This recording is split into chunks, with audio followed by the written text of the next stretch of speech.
मछली पालन से जुड़ी जानकारियों के लिए अभी सब्सक्राइब करिए Prabhat Kumar fisheries expert YouTube channel को और बेल आइकन दबाकर ऑल सेलेक्ट करिए सारे वीडियोस की नोटिफिकेशन सबसे पहले प्राप्त करने के लिए। नमस्कार दोस्तों, मेरा नाम है प्रभात कुमार फिशरीज एक्सपर्ट। आपका स्वागत करता हूं आज के एक और बेहतरीन, खास और जबरदस्त वीडियो में।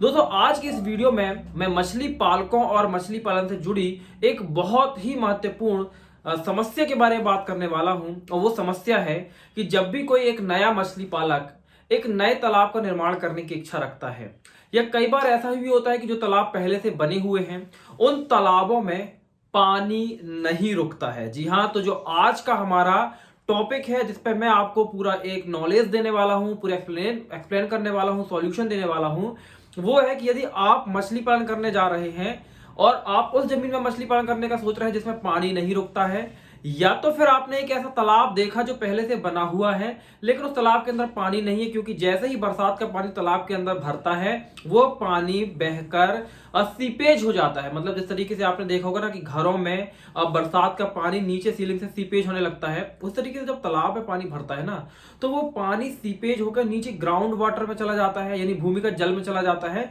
या तो कई बार होता है कि तालाब आपका यदि ऊंचाई पे है और पास में कोई नहर है, नदी है, कोई नाला है, या फिर कोई इस तरीके से देखा जाए तो बड़ा तालाब है, तो वो चूंकि आपका तालाब ऊंचाई में है तो वहां से पानी सीपेज जमीन के नीचे से रिसते हुए उन जगहों में चला जाता है।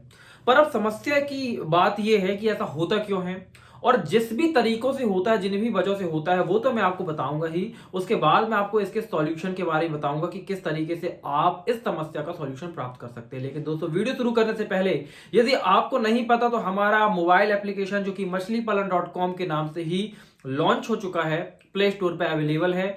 यदि आपने उसे अभी तक डाउनलोड नहीं किया है, उसमें अपना अकाउंट नहीं बनाया है, तो जल्दी से जाइए, सबसे पहले प्ले स्टोर को ओपन करिए, सर्च करिए मछलीपालन.com और प्ले स्टोर पे आपको हमारा ऐप दिखेगा, उसे डाउनलोड करिए, इंस्टॉल कर लीजिए, उसमें अपना अकाउंट बना लीजिए, ताकि मछली पालन में और भी गहराई से आप सीख सकें और भी बहुत कुछ आपको प्राप्त हो सके और मछली पालन में आप सफल हो सकें। या फिर यदि आपको सर्च करने में प्रॉब्लम जाती है तो हमारे जो मोबाइल ऐप है जो कि मछलीपालन.com के नाम से, जैसे कि मैंने बताया, उसकी लिंक वीडियो के नीचे डिस्क्रिप्शन पे है, वहां पे लिंक पे क्लिक करके भी आप डायरेक्टली डाउनलोड कर सकते हैं। तो चलिए दोस्तों, अब आते हैं हमारे अपने इस टॉपिक पर। देखिए, सबसे पहले तो आपको ये समझना होगा कि सीपेज होता क्यों है। सीपेज मतलब होता है पानी का रिसाव। तालाब के अंदर यदि हमने पानी भर दिया तो पानी रिसना तो नहीं चाहिए, लेकिन यदि पानी रिस रहा है तो उसके पीछे के रीजंस क्या हैं, आपको एक बार समझने की जरूरत है। देखिए, सबसे पहले अगर आप मिट्टी के बारे में समझें तो मिट्टी में अलग अलग आकार के जो कण होते हैं उनसे मिलकर मिट्टी बनती है। यदि मूल रूप से इन कणों को बांटा जाए तो तीन भागों या तीन तरह के कण इसमें हो सकती हैं, जिनके आकार के आधार पर, थोड़ा बड़े कण, छोटे कण और बहुत छोटे कण। तो जो तीन अलग अलग आकार के कण होते हैं उनको एक कहा जाता है सैंड, सिल्ट और क्ले। ये तीन अलग अलग आकार के। क्ले मतलब होता है चिकनी मिट्टी, जैसे कि अगर आप समझ पा रहे हो तो सैंड मतलब होता है रेत, और सिल्ट मतलब होती है गाद। तो ये तीन अलग अलग आकार के, इनका एक परसेंटेज होना चाहिए जो कि 40-30-30 होना चाहिए। यानी आपका सैंड 40% होना चाहिए, क्ले 30% होना चाहिए और 30% सिल्ट होना चाहिए। लेकिन चूंकि ये रेशो नहीं होता है, इसके अलावा कई बार मुरम होती है, या फिर आपकी जमीन में पथरीली जमीन होती है, छोटे छोटे बोल्डर्स या पत्थर होते हैं, या फिर और भी कई तरह के रीजंस हो सकते हैं जिसकी वजह से आपके तालाब में पानी नहीं रुकता है। लेकिन जो मूल कारण होता है वो ये होता है कि आपकी मिट्टी ठीक नहीं है। तो सबसे पहले सीपेज का एक कारण तो आपने ये जाना। सीपेज का दूसरा कारण तो होता है कि जब आपके तालाब के अंदर तालाब का निर्माण सही तरीके से ना किया जाए। कई बार मेढ़े ज्यादा पतली कर दी जाती हैं, गहराई को सही ढंग से नहीं बनाया जाता है, तो ऐसे कुछ और रीजंस भी हो सकते हैं। तो मूल रूप से हम दो रीजन समझें कि सबसे पहले मिट्टी का एक स्पेसिफिक स्ट्रक्चर होता है, उसके अकॉर्डिंग आपके तालाब की मिट्टी होनी चाहिए। यदि मिट्टी सही नहीं है तो पानी में सीपेज, तालाब में सीपेज होगा, पानी नहीं रोकेगा। दूसरा यहाँ पे कारण जो होता है वो ये कि आपका तालाब सही तरीके से ना बना हो, इसलिए तालाब में पानी नहीं रुकता है और पानी पूरा जितना भी तालाब में आता है वो नीचे सोख कर पानी चला जाता है। अब आप ये समझिए कि एक चीज़ मैं आपको बताऊं कि यदि आपको ना ये पूरा वीडियो को कंप्लीटली अपने दिमाग में बिठाना है, समझ लेना है ना कि कैसे कैसे चीज़ें हो रही हैं, तो आपको ना सॉइल टेस्टिंग वाला जो हमारा कह सकते हैं कि कंटेंट है वो भी देखना चाहिए। वो कहाँ मिलेगा? आप हमारे ऐप के अंदर जाइए, वहाँ पे सॉइल टेस्टिंग के ऊपर एक हमने फ्री वीडियोस का एक वहाँ पे हमने पैकेज दिया है, जो फ्री में अगर आपने लॉगिन कर लिया ऐप के अंदर तो फ्री में आप देख सकते हो, उसके लिए कोई चार्ज नहीं देना है। वहाँ पे आपको इजीली समझ में आ जाएगा कि सैंड, सिल्ट, क्ले क्या होती है, और ये भी आपको समझ में आ जाएगा कि इनको यदि आपकी मिट्टी जहां आप तालाब बनाने वाले हैं या आपका जो तालाब बना हुआ है वहां पे जांचना है कि आपके तालाब में सैंड या सिल्ट, क्ले कितनी है, उसकी जांच कैसे कर सकते हैं, वहां पे आप फ्री में जाके सीखते हैं। तो जल्दी से जाइए, ऐप को डाउनलोड करिए और उस वीडियोस के कह सकते हैं कॉम्बिनेशन को देख लिए, ताकि ये वाला आपको वीडियो इजीली समझ में आ जाए। तो दोस्तों अब मैं बात करता हूं कि आपने ये समझ लिया कि मिट्टी कैसे होती है और सीपेज क्या होता है। अब मैं यहां पे बताने वाला हूं कि यदि आपके तालाब में सीपेज है और यदि आप चाहते हैं वहां पे मछली पालन करना और पानी को रोकना, तो कैसे कर सकते हैं। देखिए अलग अलग मेथड हैं, कुछ महंगी मेथड हैं, कुछ सस्ती मेथड हैं, कुछ बहुत ही इजीली अवेलेबल मेथड हैं और कुछ बहुत ही कठिनाई से प्राप्त होने वाली मेथड हैं। लेकिन हर मेथड को हर जगह यूज नहीं किया जा सकता है। इसके लिए ये पता होना चाहिए कि आपके तालाब में सिल्ट और क्ले की मात्रा कितनी है और सैंड की मात्रा कितनी है।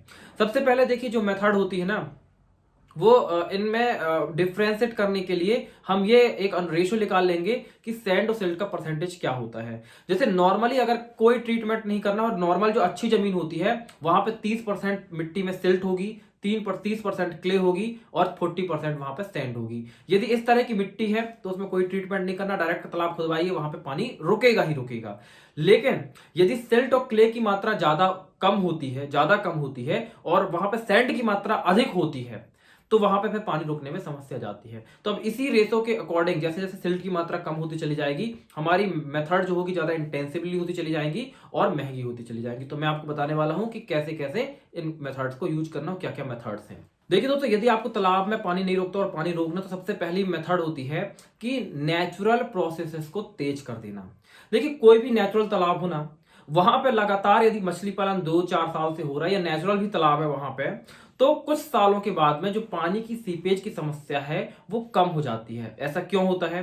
क्योंकि तालाब के अंदर अलग अलग ऑर्गेनिक, इनऑर्गेनिक तरह के मटेरियल्स होते हैं, पेड़ होते हैं, पौधे होते हैं, वो वहां पे पैदा होते हैं, सड़ते हैं, गलते हैं और उसी मिट्टी में मिलते चले जाते हैं। जिसकी वजह से क्या होता है, इस तरह के जैसे अगर आप ना कहीं पे लकड़ी को सड़ता हुआ देखेंगे तो सड़ने से क्या बनती है, ह्यूमस बनती है। वो होती है काफी बारीक, तो वो क्या होती है, मिट्टी के रंध्र जो छिद्र होते हैं उनमें भरती चली जाती है, जिसकी वजह से सीपेज कम हो जाता है। लेकिन इस प्रोसेस में काफी टाइम लगता है, इसको तेज कर दिया जाएगा तो आप 1 साल के अंदर ही सीपेज की प्रॉब्लम को धीरे धीरे करके कंट्रोल कर लेंगे। इसके लिए क्या करना होगा, सिंपल मेथड है, गाय का गोबर, भैंस का गोबर, ऊंट का गोबर या इस तरीके से कोई भी जो गोबर होता है उसका इस्तेमाल करना। उसमें क्या करना है आपको, लगभग यदि आपका 100 मीटर बाई 100 मीटर का तालाब है तो 3 से 4 ट्रॉली गोबर आपको तालाब में डाल देना है, पूरे तालाब में फैला देना है।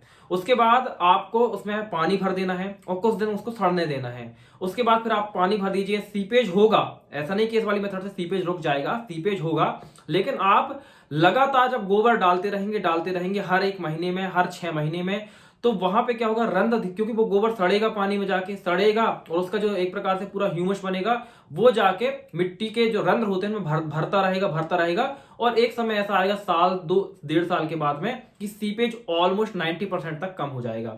तो ये होता है नेचुरल प्रोसेस को तेज कर देना। यूजली इस प्रोसेस को होने में 5 साल से ऊपर लगता है, लेकिन आप 1 साल में बार बार गोबर का इस्तेमाल करके हाई क्वांटिटी में पूरे तालाब में फैलाते हुए इसको तेज करके कर सकते हैं। लेकिन ये मेथड वहीं पे काम आएगी जहां पर सैंड या सैंड की मात्रा 50%, यानी रेत की मात्रा मिट्टी में 50% से अधिक ना हो और कम से कम वहां पे 40 से 50% सैंड, सिल्ट और क्ले की मात्रा होनी चाहिए। अगर सिल्ट और क्ले की मात्रा कम है तो ये मेथड काम नहीं आएगी।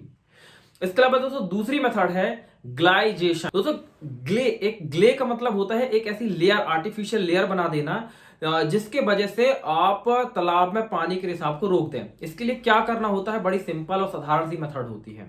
इसमें आपको जस्ट पानी के जो आपका तालाब का बॉटम होता है ना, वहां पे आपको एक तरीके से कह सकते हैं बायो लेयर बना देते हैं हम। उसके लिए क्या करते हैं, उसके लिए आपको 3 चीज चाहिए होगी। पहला चाहिए होगा चिकनी मिट्टी, दूसरा चाहिए होगा भूसा या पैरा और तीसरे नंबर आपको फिर चाहिए होगा गोबर। इन 3 चीज की मदद से आप इसको मेथड को इस्तेमाल कर सकते हैं। इसके लिए क्या करना होगा, आपको सबसे पहले नीचे तली में एक 15 सेंटीमीटर मोटी गोबर की लेयर बिछा देनी है। उसके बाद दोस्तों आपको दूसरी लेयर किसकी बिछानी है, उसके ऊपर भूसा या पैरे की एक लेयर बिछा देनी है। वो 15 सेंटीमीटर नहीं, 1 से 2 सेंटीमीटर 3 सेंटीमीटर मोटी जितनी आप कर सकते हैं उतनी मोटी बिछाइए। और उसके ऊपर फिर एक 10 सेंटीमीटर एक आप जो क्ले सॉइल होती है, जैसे काली मिट्टी होती है, चिकनी मिट्टी, उसकी लेयर बिछा दीजिए। और इसके बाद इसके ऊपर बेलन चलवा दीजिए, तो भी आपके तालाब में पानी का रिसाव काफी हद तक रुक जाएगा। लेकिन इसमें आप ये बात ध्यान रखिए कि जब भी आप तालाब में पंप से पानी छोड़ें तो एक जगह पानी टारगेट होकर ना गिरे, वो पानी फैल कर गिरे, क्योंकि अगर एक जगह गिरेगा तो वहां पे ये लेयर जो होगी वो फट जाएगी और वहां से पानी का रिसाव शुरू हो जाएगा। तो एक बार और समझ लीजिए, सबसे पहले गोबर की लेयर, उसके ऊपर भूसे या पैरे की लेयर, और उसके ऊपर फिर तीसरी लेयर हो जाएगी चिकनी मिट्टी की। तो इस तरीके से यदि आप एक कॉम्पैक्ट लेयर बना देते हैं तो उससे पानी का जो रिसाव होता है वो कम हो जाता है। लेकिन ये मेथड भी उन तालाबों में काम आएगी जहां पर कम से कम 20% सिल्ट और 20% क्ले अवेलेबल हो। मतलब सिल्ट और क्ले की जो मात्रा हो वो कम से कम आपको 40% होनी चाहिए। अगर उससे कम है तो ये मेथड काम नहीं आएगी। साथ ही दोस्तों इसके साथ में आपको इस बात का भी ध्यान रखना होगा कि इस लेयर को बनाने के बाद में आपको जो तालाब का टॉप लेवल तक पानी है ना, उसको कम से कम 2 से 3 सप्ताह बाद ही भरे और मछली पालन का उसमें काम तब शुरू करें। ऐसा नहीं कि आपने लेयर बनाई तुरंत ही पूरा ऊपर तक पानी भर दिया और उसमें मछली पालन करना शुरू कर दिया, इसमें लेयर फट जाएगी और ये काम नहीं करेगी। दोस्तों अब यदि आपके तालाब में जो मिट्टी है इससे भी ज्यादा बेकार मिट्टी, कह सकते हैं कि सैंडी या फिर उसमें कंकड़ पत्थर और ज्यादा हैं, उसमें सिल्ट और क्ले की मात्रा 20% से कम है, 80% तक नॉर्मली आपकी मुरम है और उसमें सैंड है, रेत है, और सैंड चिकनी मिट्टी और जो सिल्ट है जैसे गाद ना, अगर उसकी मात्रा देखी जाए तो वो 20% से कम है। अब आपको बार बार लग रहा हो कि हम कैसे जांचेंगे, तो मैंने बोला ऐप में जाइए, वहां पे देखिए, फ्री में अवेलेबल है, वहां से आपको समझ में आ जाएगा। तो वो अगर 20% से लगभग कम है अवेलेबल, तो इन मेथड्स पे काफी हद तक आपको फायदा मिलता है। इसमें क्या होता है, सबसे पहली मेथड होती है कि बेसिकली मेथड क्या है, मेथड है कि सॉइल के टेक्सचर या कह सकते हैं सॉइल के स्ट्रक्चर को बदल देना। उसमें कैसा होता है कि जैसे मान लीजिए आपकी जो सॉइल होती है पोरस होती है ना, जैसे आप इस सॉइल को पानी के अंदर डालेंगे ना, एक सॉइल के डिगले को, है ना, मिट्टी के थोड़े से टुकड़े को पानी के अंदर डालेंगे, तो आपने देखा होगा कि उससे बुलबुले निकलने लगती है। क्यों? क्योंकि उसके अंदर रंध्र हैं जिसमें हवा भरी हुई हो। जैसे पानी डालेंगे तो वहां पानी भरता है तो हवा ऊपर आने लगती है। उसी तरीके से तालाब की जो मिट्टी होती है उसमें भी रंध्र होते हैं जहां से पानी रिसता है। तो हमको उस स्ट्रक्चर को तोड़ना होता है। इसके लिए 2 मेथड है। सबसे पहली मेथड है पेडलिंग करवा देना, दूसरी उसमें उसको कंप्रेस करा देना। तो पेडलिंग वाली जो मेथड है वो यूजली आपने देखी होगी, जो धान के खेतों में ट्रैक्टर से पेडलिंग की जाती है, यानी पानी भर दिया जाता है और जिसको बोलते हैं मचौआ मचा देना। मचौआ जब मचता है ना तो पूरा जो टेक्सचर है मिट्टी का वो टूट जाता है और जो वो रंध्र है वो सारे खत्म हो जाते हैं। तो यदि आपके सिल्ट और क्ले की मात्रा और कम है तो उसके लिए आप क्या मेथड यूज कर सकते हैं, उसके लिए आप पानी भरिए, थोड़ा सा मिट्टी को गलाइए और ट्रैक्टर चलवाइए पूरे तालाब में और मचौआ मचवाइए। इससे क्या होगा, जो स्ट्रक्चर होगा सॉइल का वो टूटेगा और रंध्र जो होंगे वो खत्म हो जाएंगे, पानी के रिसाव की संभावना कम हो जाएगी। इसके अलावा और अगली मेथड होती है कि मिट्टी को कंप्रेस करवा देना कम से कम 20 से 25 सेंटीमीटर। ये कैसे होता है, ये बिल्कुल वैसे ही होता है जैसे आपने रोड बनते समय देखा होगा जब आपने रोड बनती है तो वहां पे मिट्टी की लेयर डाली जाती है और उसके ऊपर बेलन यानी रोलर चलाया जाता है। रोलर बहुत कंप्रेस करता है मिट्टी को, जिससे मिट्टी नीचे दबती चली जाती है। मिट्टी के दबने की वजह से आपके जैसे मान लीजिए आपका जो तालाब का बॉटम है जहां तक है, यदि उसको प्रॉपर तरीके से कंप्रेस किया जाए तो लगभग 20 से 25 सेंटीमीटर तक कंप्रेस किया जा सकेगा। लेकिन यहां पे इस बात का ध्यान रखना है कि आपके मतलब कंकड़ पत्थर ना हो। देखिए, एक होता है कि मिट्टी में सिल्ट और क्ले की मात्रा कम है, दूसरा होता है कि मिट्टी में कंकड़ पत्थर बोल्डर्स छोटे छोटे निकल रहे हैं, वहां पे ये वाली मेथड्स कम काम आती हैं क्योंकि बोल्डर्स होते हैं उनको कंप्रेस नहीं होते हैं यूजली। यदि कभी कभी दोमट मिट्टी वाले जो तालाब होते हैं जहां पे मिट्टी ही होती है लेकिन वो रेतीली मिट्टी होती है, वहां पे इस तरीके के मेथड काम आ जाते हैं। तो यदि बोल्डर्स वाली मिट्टी है तो वहां पे ये मेथड काम नहीं आएगी। तो 2 तरह के यहाँ पे हो गए। और जो भी आपको यदि देखिए रोलर भी होते हैं ना, रोलर भी आपको 2 तरह के बेसिकली देखने को मिलेंगे। एक होता है सीप फूट रोलर, मतलब जिसमें आप देखोगे कि अगर वो रोलर है तो उसके ऊपर इस तरीके से आपको उभार देखने को मिलेंगे जो एकदम गड़ाते हुए चलता है। और एक होता है वो चिकना जो कि रोड में रोलर चलता है, जब रोड बनती है वो वाला रोलर चलता है जो एकदम प्लेन होता है। जो भी रोलर मिले, अगर सीप फूड रोलर आपको मिल रहा है तो ज्यादा अच्छा वो होता है, नहीं मिलता तो नॉर्मल जो रोड में रोलर चलता है उसका इस्तेमाल आप कर सकते हैं मिट्टी को कंप्रेस करवाने के लिए। तो इसके अलावा फिर जो अगली मेथड होती है वो होती है कि तालाब में जब आपके यहाँ सिल्ट और क्ले की मात्रा और कम हो जाती है, ये 10% के लगभग आ जाती है, यानी 90% जो आपको कंकड़ पत्थर रेत वगैरह मिलेगी और सिल्ट और क्ले की मात्रा लगभग वो 10% हो जाती है। ये पानी की मिट्टी इतनी, तालाब की मिट्टी इतनी खराब होती है कि यदि आप उसे हाथ में लोगे और उसके ऊपर पानी डालोगे तो वो पूरी ऐसी बह जाएगी, कभी उसका एक गोला नहीं बनेगा। इस लेवल की जो मिट्टी होती है वहां पे ये सारी जो पहले मैंने मेथड बताई वो काम नहीं आएंगी। वहां पे जो मेथड काम आएगी वो आएगी या तो एक वहां पे बायो लेयर बनाई जाए, एक बायो फिल्म बनाई जाए, या फिर एक सिंथेटिक लेयर वहां पे लगा दी जाए। बायो फिल्म बनाने का सीधा सा तरीका है, आपको क्ले सॉइल यानी चिकनी मिट्टी, यानी जैसे काली मिट्टी होती है उस मिट्टी को लेना है। वहां पे आपको 30 सेंटीमीटर की पहले तो तालाब को आपको बॉटम क्लियर कर लेना है, पूरा एक बेस तैयार कर लेना है ना, एकदम बिल्कुल प्लेटफॉर्म जैसे तैयार चिकना होता है बना लेना है। उसके ऊपर पे 30 सेंटीमीटर मोटी आपको काली जो चिकनी मिट्टी होती है उसकी एक लेयर बनानी है और उसके ऊपर आपको बेलन चलवाना है और उसको कंप्रेस करवाना है जितना ज्यादा वो कंप्रेस हो सके, और थोड़ा थोड़ा उसमें पानी डालते रहना है ताकि वो एकदम फूले और दबे, इस तरीके से काम करना है।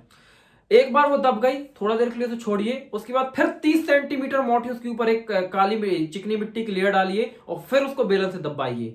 तो नॉर्मली उस तरह के तालाब जहां की मिट्टी हाथ पे लेने पे पानी डालने के बाद बह जाती है, एकदम रेतीली मिट्टी होती है, वहां पे इस मेथड का इस्तेमाल किया जा सकता है।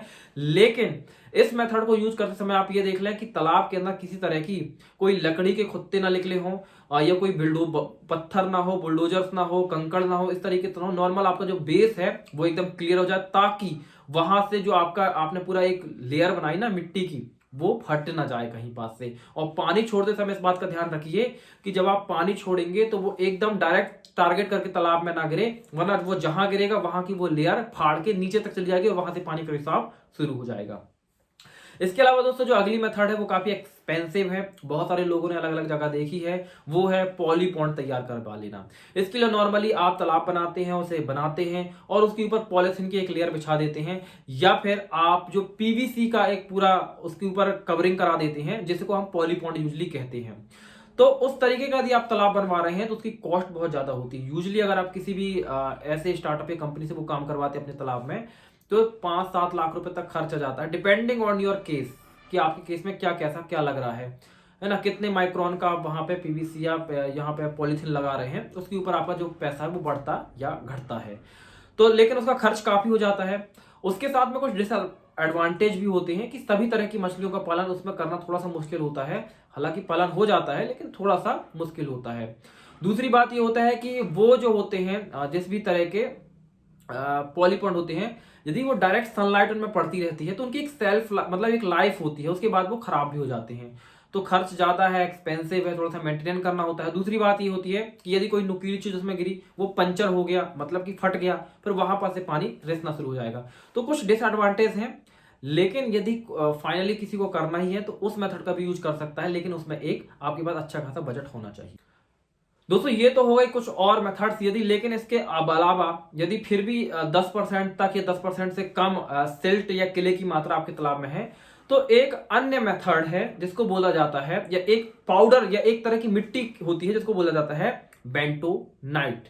बेंटोनाइट क्या होती है? एक तरह की मिट्टी होती है जिसमें जल की धारण क्षमता बहुत ज्यादा होती है।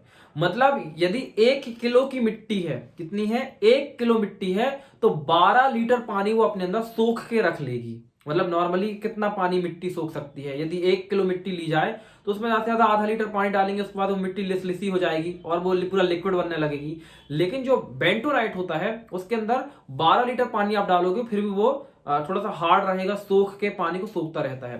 तो यूजली ऐसे तालाब जिनकी स्थिति और खराब होती है वहां पे बेंटोनाइट का इस्तेमाल होता है। एक तरह की मिट्टी होती है, तो पूरे तालाब में उसका छिड़काव किया जाता है और बेसिकली एक लेयर ही ऊपर बना दी जाती है।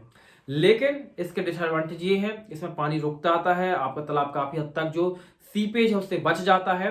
लेकिन उसके साथ नुकसान ये होता है कि ये काफी महंगा भी, ये भी महंगा होता है, हर जगह ये मिट्टी अवेलेबल नहीं होती है और जब आप इसको यूज करते हैं तो आपके पास वो कुछ स्पेसिफिक मेथड्स और आपके पास पूरा टेक्निक्स होनी चाहिए, तब इसको सफलतापूर्वक कर सकते हैं। और आपको इस बात की भी इंश्योरिटी करनी होती है क्योंकि इसकी बहुत मोटी लेयर नहीं बनती है, यूजुअली एक पतली पतली लेयर पूरे तालाब के अंदर फैलाई जाती है। तो इस बात का भी ध्यान रखना होता है कि आपके तालाब का पर जो सब सारे के सारे भाग हैं वो वहां पे कवर हो। क्योंकि इसकी लेयर पतली होती है तो कभी कभी ऐसा होता है कि हम तालाब के अंदर जानवर चले जाते हैं, तो जानवर के खुर से जहां जहां खुर पड़ेंगे जानवर की, क्योंकि अगर आप 10-20 जानवर आपके तालाब में घुसे तो जहां जहां खुर पड़ेंगे वहां वहां हल्का हल्का गड्ढा हो जाएगा। मान लीजिए 5-5 सेंटीमीटर के भी गड्ढे हुए हल्की मिट्टी गीली मिट्टी में, तो वहां वहां से ये बेंटोनाइट्स वो हो जाए कट जाएगा और वहां से पानी रिसेगा।